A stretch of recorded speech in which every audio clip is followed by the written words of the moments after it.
지난주에 사랑의 특성 세 가지, 오래 참는 것이다. 그리고 사랑은 온유한 것이다. 그리고 사랑은 결코 시기하지 않는 것이다 라는 말씀을 드렸습니다. 오늘은 또 그 이후에 나오는 세 가지의 속성을 여러분과 함께 말씀을 나눌 때 저와 여러분의 마음속 깊이 이 사랑의 특성들이 잘 마음에 새겨져서 참된 사랑의 실천자로 살아가는 은혜가 있기를 주님의 이름으로 축원합니다.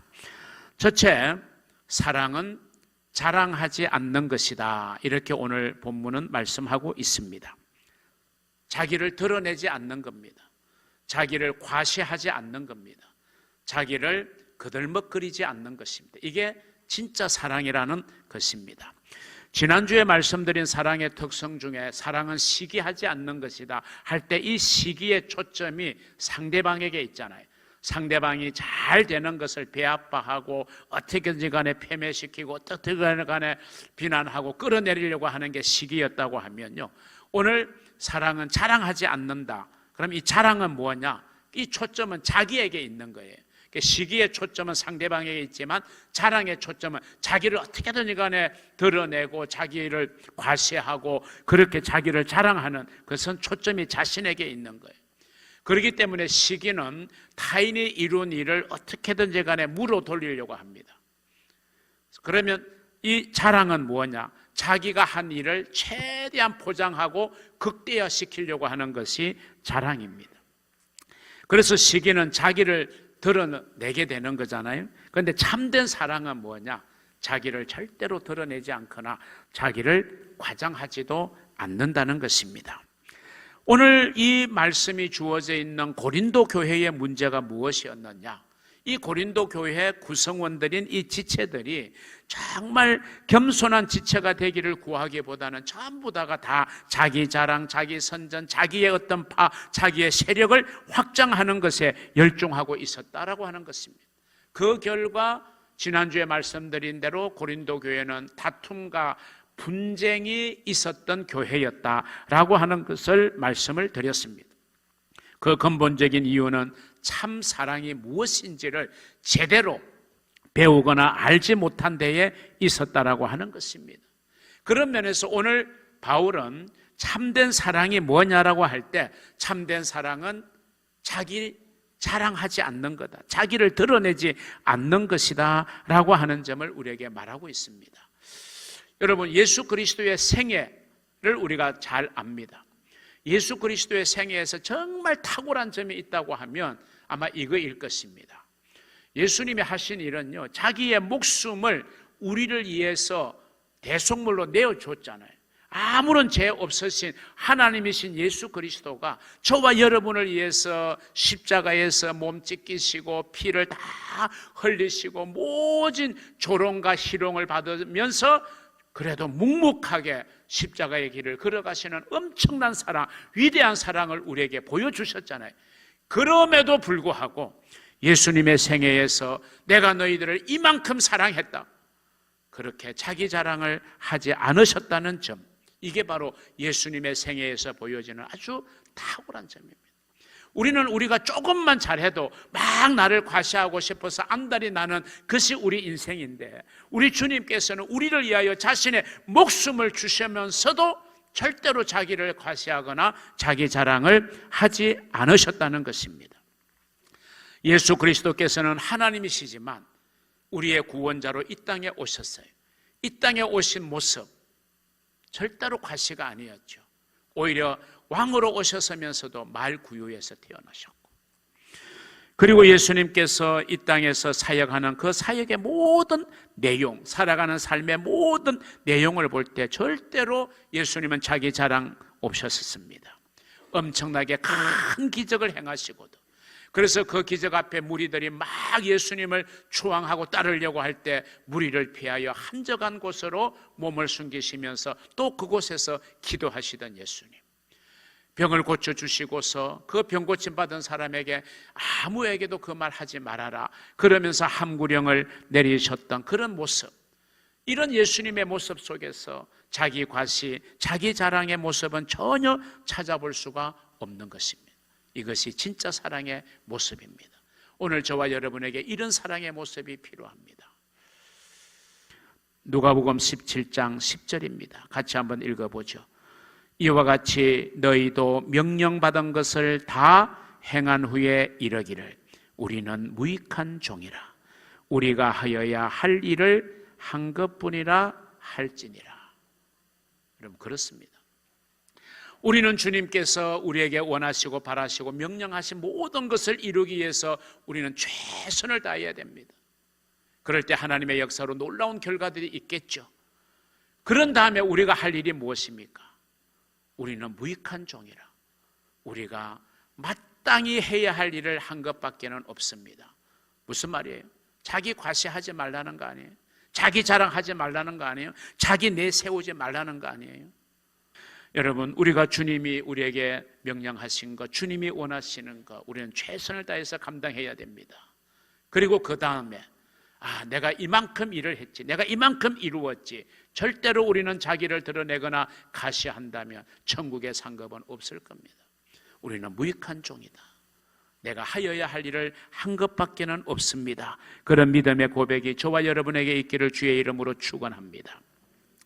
여러분, 조금 한다는 사람들의 거들먹거림, 그런데요 진짜 그 장 앞에서는 아무것도 아닌 게 되잖아요. 초라하게 그지없는 존재가 된다는 것을 우리는 명심해야 돼요. 우리는 거들먹거릴 이유가 없어요. 자기를 드러내고 자기를 과시하고 자기를 자랑할 아무런 건덕지가 저와 여러분에게는 없는 겁니다. 여러분, 아마추어 화가가 막 자신의 그림을 자랑하지만요, 세계적인 화가인 미켈란젤로, 고흐 아니면 피카소 앞에서는 아무것도 아니잖아요. 자신의 필력을 자랑하는 아마추어 문필가들, 호머나 셰익스피어 같은 세계적인 문호 앞에서는 부끄러움을 느끼게 될 것입니다. 아마추어 음악인이 베토벤이나 모차르트나 핸델 같은 분 앞에서는 고개를 숙일 수밖에 없겠죠. 무슨 말을 드리고 싶은 거냐? 자기 자랑의 욕구, 자기 자랑의 그 욕망에서 벗어날 수 있는 길은 뭐냐? 우리가 대가 앞에 서는 거예요. 정말 세계 모든 사람들이 인정하는 대가 앞에 내가 딱 나를 견주어 보면요, 우리는 자기 가시를 할 수가 없어요. 자기 자랑을 할 수가 없어요. 우리는 부끄러움을 느낄 수밖에 없는 거예요. 여러분, 우리가 누구 앞에 서야 될까요? 바로 예수 그리스도 앞에 우리는 서야 돼요. 예수 그리스도의 십자가 앞에 우리는 서야 돼요.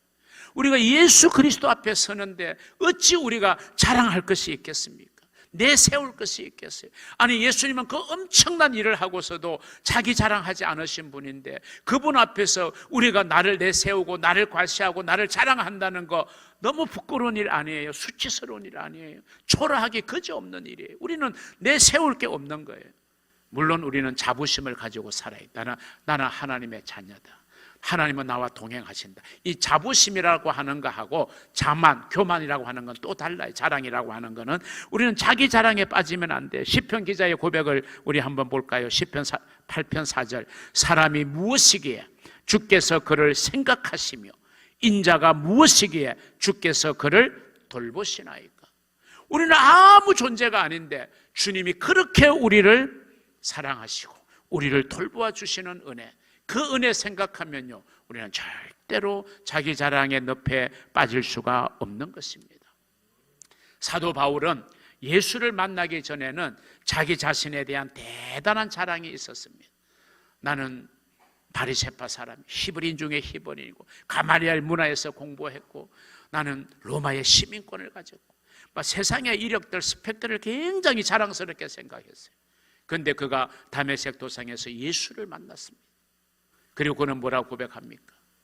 나는 예수 그리스도를 아는 지식이 가장 고상함을 인하여 세상의 모든 것들을 분토와 같이 여긴다. 더 이상 거듭난 바울에게 세상의 이력은 자랑거리가 아니었습니다. 내세우지 않았어요. 자기를 과시하지 않았어요. 오직 복음만이 드러나기를 원했고 자기를 통해서 예수님만이 드러나고 자랑되어지기를 원했던 것입니다. 그게 바로 진짜 그리스도인의 삶이고 하나님의 사랑을 듬뿍 받아서 그 사랑을 나누며 살아야 될 저와 여러분의 삶의 모습이라는 겁니다. 그 어떤 것이라고 해도 자기 자신을 자랑하지 않고 자기를 내세우지 않고 자기를 과시하지 않는 참된 사랑의 실천자, 바로 저도 되고 여러분들도 되시기를 주의 이름으로 축원합니다. 두 번째는요, 사랑의 특성을 교만하지 않는 것이다. 오늘 본문은 그렇게 말해요. 교만하지 않는다. 이 교만이라고 하는 것은요, 자만심에서 툭 튀어나와 가지고 부풀림의 상태를 우리는 교만이라고 흔히 말합니다. 다시 말하면 자기 자랑, 이게 너무 지나치면 결국 교만으로 빠지게 된다는 것입니다. 고린도 교회는 이 교만, 자만심이 어떤 면에서 보면 교회의 평안과 질서를 위협하고 있는 그런 교회였다라고 볼 수 있습니다. 고린도전서 1장에 보면요, 나는 뭐 바울파다, 나는 아볼로파다, 나는 게바파다, 나는 그리스도파다, 그들이 따르는 지도자에 대한 엄청난 자부심을 가지고 자만감을 가지고 다른 사람들을 무시하는, 그래서 지도자에 대한 자만심이 그들에게 있었어요. 2장에 보면요, 그들의 지혜에 대한 교만이 나오고요, 3장에 보면 사람에 대한 교만, 그리고 4장에 보면 말에 대한 자랑이 있고요, 12장에 보면 은사에 대한 교만이 잘 드러나고 있어요. 그래서 고린도 교회는 이런 부분에서 참 사랑이 필요했기 때문에 바울은 다른 어떤 서신에서가 아니라 고린도서에 이 사랑장을 기록하게 되었다는 것을 우리는 이해할 수 있습니다. 자, 잠언 8장 13절 한번 볼까요? 같이 보십시다. 여호와를 경외하는 것은 악을 미워하는 것이다. 자, 여기서 동의어죠. 우리가 하나님을 경외해야 되잖아요. 우리는 하나님을 경외하는 사람들이잖아요. 그럼 하나님을 경외한다는 것은 곧 무슨 뜻이냐? 무슨 뜻이라고요? 악을 미워하는 것이다. 우리는 악을 미워해야 돼요.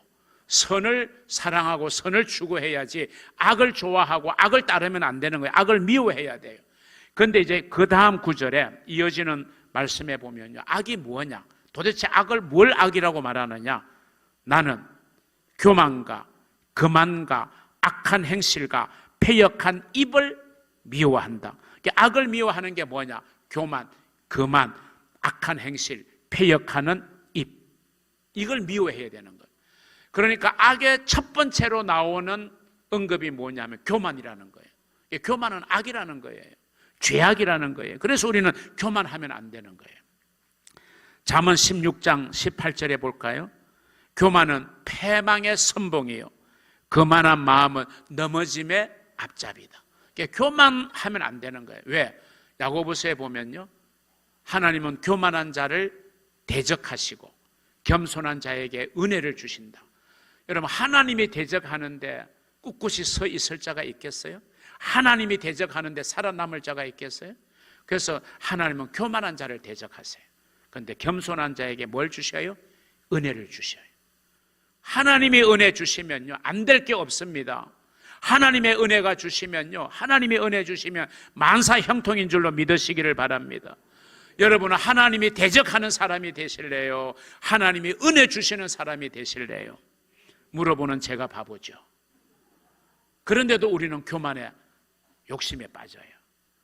내가 너보다 낫다, 내가 너보다 많이 배웠다, 내가 너보다 뛰어나다, 내가 너보다 실력이 있다, 내가 너보다 가진 것이 많다, 내가 너보다 학력이 높다. 우리는 그런 아무것도 아닌 것에, 그 장 앞에 서면은 아무것도 아닌 것에, 부끄러울 수밖에 없는 것에 우리는 막 교만을 하고 있는 거예요. C.S. 루이스라는 유명한 학자는요, 이런 말을 했습니다. 교만은 인간이 범할 수 있는 가장 무서운 죄다. 여러분, 마귀가 왜 마귀가 돼서? 본래 천사인데 교만했던 거예요. 하나님과 같이 되려고 교만하니까 타락하는 거예요. 그래서 마귀가 된 거 아닙니까? 교만은 우리 인간이 범하는 가장 무서운 죄라는 사실을 여러분 기억하시기를 바랍니다. 이런 일이 있었습니다. 19세기 최고의 오페라 작곡가로 알려진 사람은 베르디입니다. 이 베르디의 사후에 그의 그 작품을 이제 무대에 올려가지고 그를 추모하는 공연이 유명한 밀라노에서 열린 적이 있습니다. 베르디가 생전에 작곡한 그 유명한 이제 오페라 명곡들을 연주하기 위해서 내노라 하는 연주자들을 다 섭외해서 모았어요. 그래서 이제 완성이 됩니다. 이제 마지막 단계가 뭐냐면 지휘자를 선정하는 거예요. 그런데 최종 후보로 오른 사람이 마스카그니와 토스카니니라는 두 지휘자가 최종 후보로 결정이 됐어요. 그런데 이 두 사람을 놓고 아무리 해도 우열을 가릴 수가 없어서 고민 끝에 어떤 결정을 내리냐면 고개 전반부와 후반부를 이 두 지휘자가 나누어서 지휘하는 것으로 결정하고 이제 두 지휘자에게 제안을 했습니다. 그런데 제안을 받은 마스카 근이라는 이 지휘자는 이런 말을 했다고 하죠. 상대인 토스카니니보다는 나에게 많은 금액을 주지 않으면 나는 이 지휘를 하지 않겠다. 이렇게 말한 반면에 이 토스카니니는 이렇게 말했다고 하죠. 저를 불러주신 것만 해도 저는 영광입니다. 비록 사례를 내가 못 받아도 나는 기쁨으로 이 지휘를 감당하겠습니다. 이 일화가 널리 퍼져가지고요, 추모 공연이 끝난 뒤에 사람들은 토스카니니를 훨씬 좋은 조건으로 섭외하기를 시작했고, 그 반대로 마스카 근이는 이전의 명성보다 훨씬 못한 대우를 받게 되었다는 거예요. 이 이야기가 주는 교훈이 뭡니까? 우리는 절대로 교만해서는 안 된다는. 교만하면요, 그건 패망의 선봉입니다. 교만하면요, 넘어짐의 앞잡이라고 그랬잖아요. 우리는 교만해서는 안 돼요. 서양 속담에 보면 빈 수레가 요란하다, 우리나라 속담에 깊은 물은 소리 없이 흐른다라는 말이 있어요. 그건 그만큼 우리에게 겸손을 강조하고 있는 이야기입니다. 여러분, 우리는 이 겸손의 은혜를 받아야 돼요. 주님이 배우라고 했잖아요. 나는 마음이 오냐고 겸손하니 내게 배우라.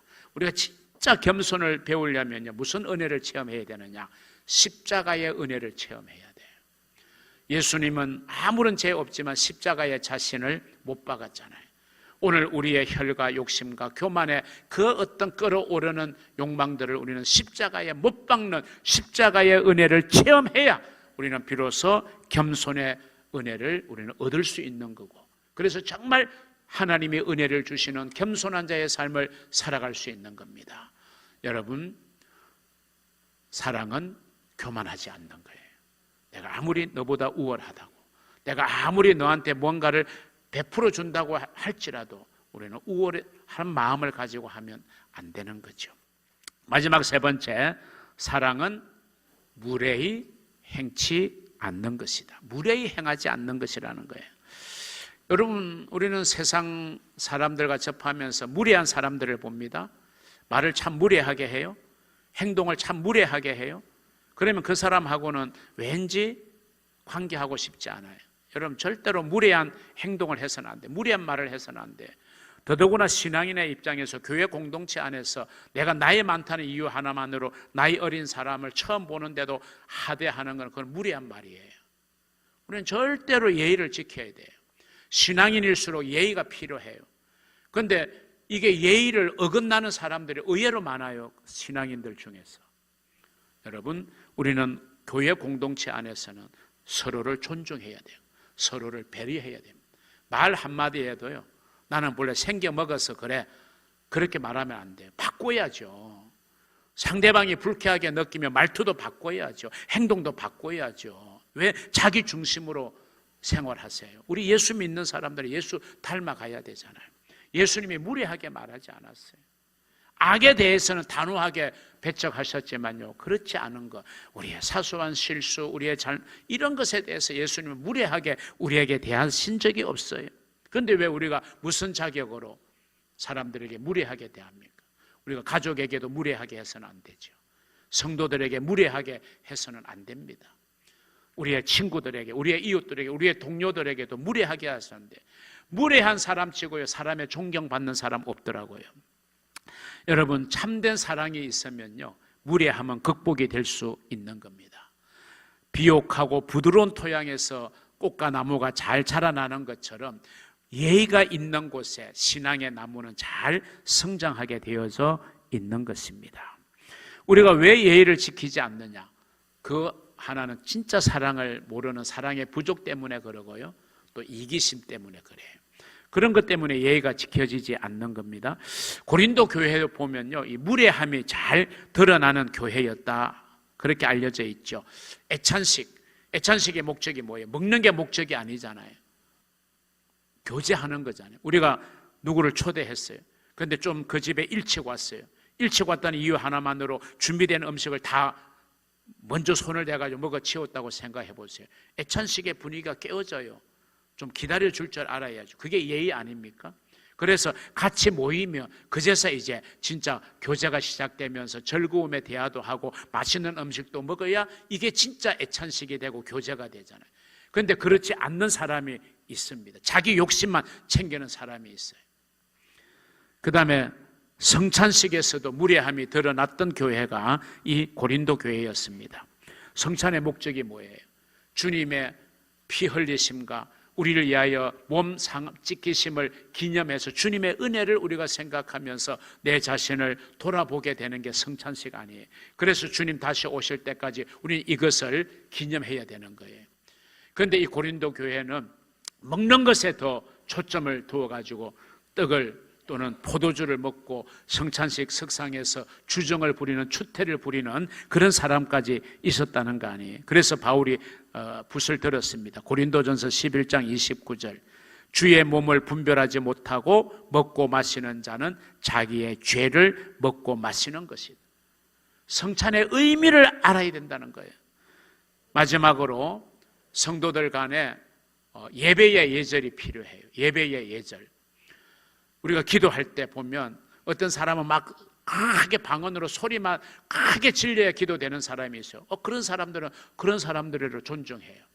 또 묵상으로 기도해야 기도가 되는 사람이 다 신앙의 타입이 달라요. 개인이 기도할 때는 마음껏 하셔도 돼요. 그런데 우리가 전체가 모여서 공동으로 기도할 때는 이거는 나를 절제할 수 있는 게 그게 예배의 예의입니다. 그런데 고린도 교회는 은사를 너무 강조하다가 보니까 이런 질서나 예의가 잘 지켜지지 않았던 교회 중에 하나였습니다. 여러분, 우리가 이 시간 예배 드리는 이 한 시간이 집중해야 되죠, 하나님 앞에. 그럼 이 예배의 집중을 위해서 내가 예의를 지켜야 돼요. 예배의 예의를. 예를 들면 한참 지금 집중해서 설교가 선포되고 있는데 전화벨 소리가 그것도 뭐 찬송가 컬러링이 아니라 세상 노래 컬러링이 크게 울려 퍼져 보세요. 집중력이 흐트러지잖아요. 목사님 저는 나이가 먹다 보니까 진동할 줄 몰라요. 못할 수 있어요. 그러면 들어올 때 안내위원들이나 교역자들에게 나 이 핸드폰 진동으로 해줘. 그리고 나갈 때 진동 풀어줘 이러면 되잖아요.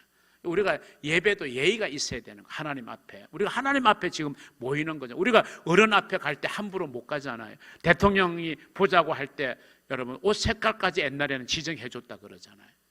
넥타이 색깔, 옷 색깔까지도 이런 색깔의 옷을 입고 와야 됩니다. 엄격하게 검사받고 검사받아서 대통령을 만났었거든요. 여러분 하나님 앞에 우리가 나오는데 예배에 예절이 있어야죠. 아무렇게나 올 수 없잖아요. 아무 복장하고 올 수 없잖아요. 아무 준비 없이 올 수 없잖아요. 하나님이 우리의 중심을 보시니까 우리가 준비되어진 예배를 드려야 돼요. 빌립보서 1장 27절 상반절에 이렇게 말합니다. 오직 너희는 그리스도의 복음에 합당하게 생활하라. 여기서 중요한 단어는 합당하게랍니다. 합당하게. 예배를 드립니까? 예배 드리기에 합당하게 예배를 드리라는 거예요. 기도합니까? 기도하기에 합당하게 기도하라는 거예요. 여러분이 무엇을 하든지 간에 합당하게 해야 된다. 이 말씀은 교회 구성원들이 지켜야 될 공적 규범, 이걸 우리가 잘 지키면서 덕을 세우는 행동을 하라는 거예요. 내 욕심, 내 입장만 내세워서 전체의 영광을 가리거나 덕을 해치는 일을 해서는 안 된다는 거예요. 그거는 무례히 행하는 거라는 거예요. 사랑은 무례히 행하지 않는 것이다. 사랑하는 성도 여러분, 사랑은 자랑하지 않는 것입니다. 사랑은 교만하지 않습니다. 사랑은 무례히 행하지 않습니다. 이런 참된 사랑의 실천을 통해서 정말 내 가정에서 그리고 내가 살아가는 삶의 현장에서 우리 교회 안에서 선한 영향력을 나타내는 복된 성도들이 되시기를 주님의 이름으로 축원합니다.